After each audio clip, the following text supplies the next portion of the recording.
Insurance, your Pekin Insurance agent in Clinton. My guest on the Zoom today is Andrea Kocher. She's the Director of Services with Willow Missions in Piatt County. Andrea, always good to see you. How are you today?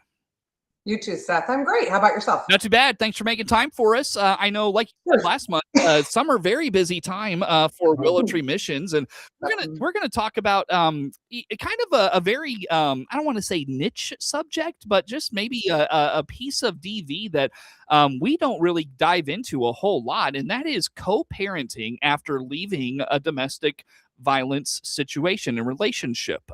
So what are the basics of this conversation, and we'll kind of expand from there, unpack from there. What do you got for us? For sure. So in most relationships, or oftentimes in relationships, there are children that belong to two partners. So there's a big push, or there's a big expectation that people, whenever they separate, are going to co-parent their children together. I think that's a really healthy expectation. Whenever that works well, it's fabulous for all parties.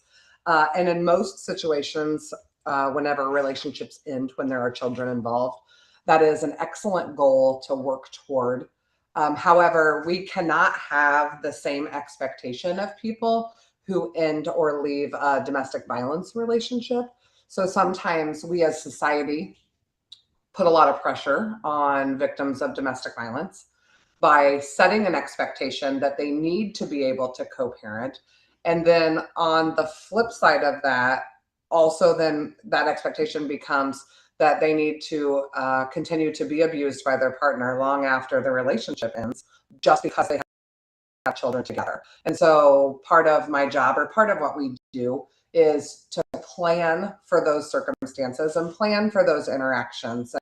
And I think the biggest piece is acknowledging that just because you are able to safely leave your relationship doesn't mean you're always able to safely stay away from your abuser if there are children involved. So acknowledging it's a really big piece. And then beyond that, kind of what it looks like, what people can do, and how we can help, or how they can help themselves in those circumstances. You know, a lot of people may hear that, Andrea, and they're like, why does the abuser even get access to the kids? Absolutely. That is, gosh, it's such a tricky one. So sometimes they don't. It just depends case by case. Every situation is different on what that abuse looked like. We are really fortunate in the state of Illinois, or at least historically have been, that domestic violence in the presence of children is taken very seriously by agencies in our area. Sometimes maybe to the extreme, but I would rather them be extreme than not cover it at all. There's a widespread acceptance that children who live in a household where domestic violence is present has a profound effect on children. A lot of parents think they do a really good job of hiding it from their kids. Kids know. They don't have to be in the same room to know. They can hear through walls just like you can. Mm-hmm. Kids can read a room. They can pick up on energies that are happening from both parties. Mm-hmm. Just like we can walk into a room and feel tension, so can children. And if they are living in that state, they know that it's going on. While we can definitely accept that parents oftentimes do a good job of not being in the same room as their children, it doesn't eliminate that their children know that it's going on. Mm-hmm. So in the world of physical violence, if that takes place in front of your children, or whenever your children are in any way present, the state of Illinois will step in and make sure that you protect your children. Mm-hmm. So it's kind of one piece of that. Right. Yeah, that makes sense. Well, let's get into it. And one thing you said to me off the air before we got started that really struck me is as co-parenting happens, the abuser will still try to maintain control, manipulate whatever tactic they pursue. They will try to continue that over their victim, even after they've left the relationship, when there's co-parenting involved. What does that look like, Andrea? Absolutely. Yep. So as we've talked about so many times, domestic violence is rooted in power and control. It's all about power and control. It's all about control of their victim. So one way to maintain control is to continue controlling their now ex-partner through communications about their children, through forced communication in general because they have children together. Drop-off times, pickup times. It can be little things like showing up 20 minutes late to a designated pickup area just to cause upheave, so that it's just trying to maintain some of that power and control, because abusive people like to maintain their power. They're willing to use anything to continue to maintain that power, even after the relationship ends. It's really important to them. Yeah, that makes sense. That makes sense. Andrea Kocher, again, Director of Services at Willow Tree Missions in Piatt County, our guest on the Zoom here for today. We talk about safety planning, Andrea, in the context of leaving a relationship, but there's also you say there's safety planning in co-parenting. What does that look like? Absolutely. So we try to safety plan every scenario, every situation, every interaction, every piece of a survivor's life. Okay. So as far as safety planning with co-parenting, a really big tool that doesn't work across the board, but we've seen a lot of success with, is communication apps. There are literally phone apps that are like designed for this, where ultimately all communication is stored so that a third party can go through it if necessary, ultimately to hold both parties accountable. So that if it's agreed upon in a divorce or in a child custody agreement that we are only going to communicate about our children, that way we can maintain a healthy relationship for our kids to the best of our ability, using communication apps will help maintain that, will help hold each person accountable, if for no other reason than because somebody else can see it if necessary. So that's a really big tool that a lot of people use. The downfall of them is that they are not free. There's a cost associated, and that can be tricky for some people. But it is a tool. It's one piece of a tool that we try to use. Another one is pickup and drop off plans. So if you were in a pretty severely DV relationship, but in my opinion, any kind of DV relationship, we try to have plans for pickup and drop off, in part to mitigate any kind of risk to the kiddos seeing their parents interacting in a negative way. That can include like a whole number of things. Some cases are so severe where these pickups and drop-offs need to take place with law enforcement present, like at the sheriff's department or at the police department every week or every month or whenever that is. That can sometimes just be the meeting place. Sometimes it's just a public place. Where that's enough in some relationships. Sometimes it's always having a family member or a friend or an agreed upon transfer party so that the two never see each other. All of those things we try to work out in our custody agreements so that the abusive party can't negate them, can't say no. We try to include any of those things that are going to keep everybody safe up front and get ahead of the problem. Yeah. Now, how about communication with children when they're at the abusers, when they're with the abuser during this co-parenting stage? Absolutely. So we try. It's something that it's in the forefront of our minds because we do this every day. Whereas people who are freshly leaving a relationship, it may not be. So, say for example, my kids are with me. My kids are at my house, and I've left my abusive partner. The reality is my kids are going to be able to maintain a relationship with their other parent, even when they're in my presence. Depending on the age of the kids, that can mean it has to go through me. So again, we try to get ahead of it through safety planning at the beginning of the relationship's end through the parenting plan to set parameters around how abusive parties can contact the other party. Okay. Whether that be every phone call can be recorded. Sometimes that's necessary. Or that they're going to call at a certain time and a certain date, like every Tuesday at 5. That way plans can be made around that. There are other cases where it is less severe. And so we try to tailor whatever is going to be necessary to mitigate any risk of further abuse through the children or to their ex-partner. But still allow a relationship with parents if it is safe to do so. Now, I venture a guess there's a circumstance, Andrea, where the kids don't want to be with the abuser. And Yep. I'm sure that's difficult to navigate because the abuser Yep. probably thinks, the victim is putting this in their heads. The victim is probably hurt because, they understand maybe the importance of, we'll just say because of the sake of statistics, dad needs to be in their life, that sort of thing. They recognize that importance. I don't know how does one navigate that circumstance? It's hard. That's the answer. It's hard. So ultimately, the goal of parent-child relationships is that both parents work toward not creating distance.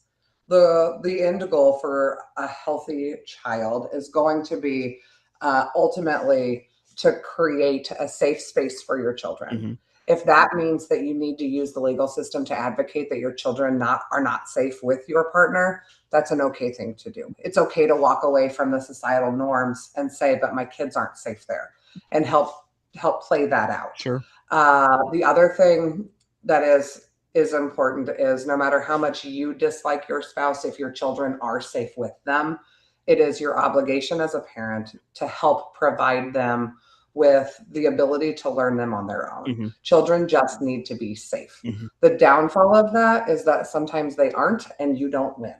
So you have to just be their safe space when they are with you Mhm. and try to mitigate those interactions as much as you can so that we can continue to advocate for your children being with you more often or being safe or whatever that needs to look like. Sure, sure. Very good, very good. You may have touched on this and I missed it. I apologize. Parallel parenting versus Yep, co-parenting. What is? I guess what does that mean? What does that look like? absolutely. I did not hit on it yet. So parallel parenting basically is allowing both parents to to parent their children in their own way. So a lot of times, especially in domestic violence relationships, their households have two very different norms. Mhm. Uh, there comes a point, oftentimes in DV relationships, where you cannot hold your abusive partner to the same standard that you have for your children at your house. Mhm. So while it is incredibly difficult to do, there becomes a time when you just have to parent differently based on which house your children are in. Mhm. It is your obligation to provide a safe space for your kids. It is the best, we'll say, medicine for this scenario is that they know they have a safe and loving place to land. Mhm. And by creating that in your home, it is the best that you can do because you can't control what's happening at their other parent's house as long as it's legal and the court system doesn't intervene. Right. So letting go of the expectation of parenting the same because you need to limit your exposure to your ex abusive partner and instead accepting that you are going to do what's best for your kids at your house. Sure. Sure. Very good. Well, I'll tell you what. On that note, Andrea, let's go to break. How do folks learn about all things Willow Tree Missions? Take advantage of your services. Those things. Where do they go? Who do they call? For sure. They can find us online at willowtreemissions.org or call or text me directly at 217-762-2350. Andrea Kocher, again, Director of Services with Willow Tree Missions in Piatt County, my guest on the Zoom today. More to come with Andrea on the WHOW Morning Show.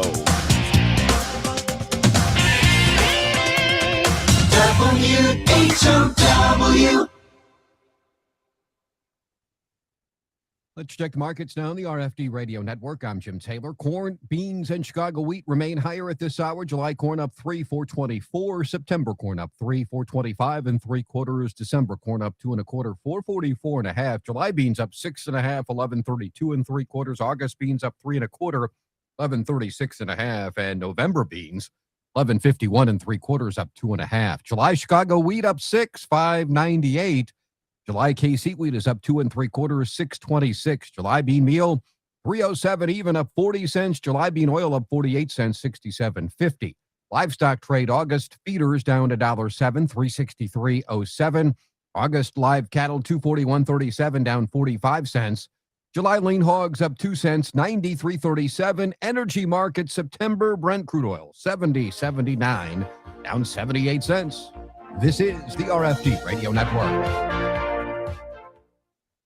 Don't let a summer sniffle turn into a summer setback. Warner Hospital's walk-in clinic has you covered. No appointment necessary. Just walk in and be seen by our caring medical team. Warner Hospital Walk-in Clinic, right here when you need us. DeWittDailyNews.com is the area's leading local news source 24 hours a day, 7 days a week. Get the latest local news, obituaries, police blotter, weather forecast, and more with no paywall. Head to DeWittDailyNews.com to get the local information you need to know. Your friend in Central Illinois, WHOW. Once again, good morning. Thanks for being with us. I'm your host today, Seth Lawrence. The WHOW Morning Show streams to Facebook and YouTube, brought to you by Peterson Insurance, your Pekin Insurance agent in Clinton. Again, my guest on the Zoom today is Andrea Kocher, Director of Services with Willow Tree Missions in Piatt County. You know, Andrea, one thing you say a lot in these conversations is kids know. Kids pick up on things, all of that. And so I wonder, you know, how do kids handle this co-parenting, having to live with mom, but also live with mom's abuser and all those things, and, watch mom recover and put her life back together and all of that. How does that impact kids from that standpoint? For sure. So I think the biggest thing to know is that by nature, kids are resilient. Kids feed off of adults, kids feed off of other things in their lives, but at the end of the day, kids are resilient. I think it's also important to know, though, that kids learn their behaviors from the relationships that they witness.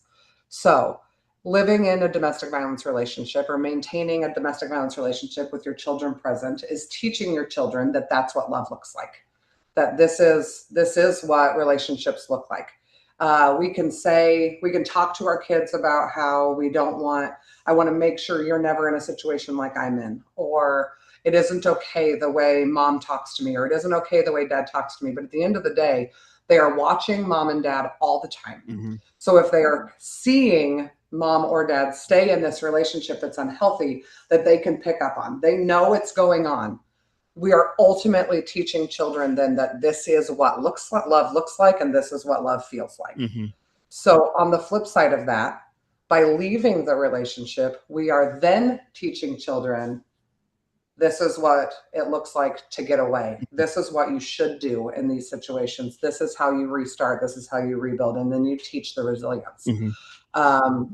Ultimately, no matter how much you try to hide what's really going on in your house, your kids know. They are not naive. Even young children can pick up on the energy. They know what anger looks like. They know what emotions look like. Oftentimes they are confused.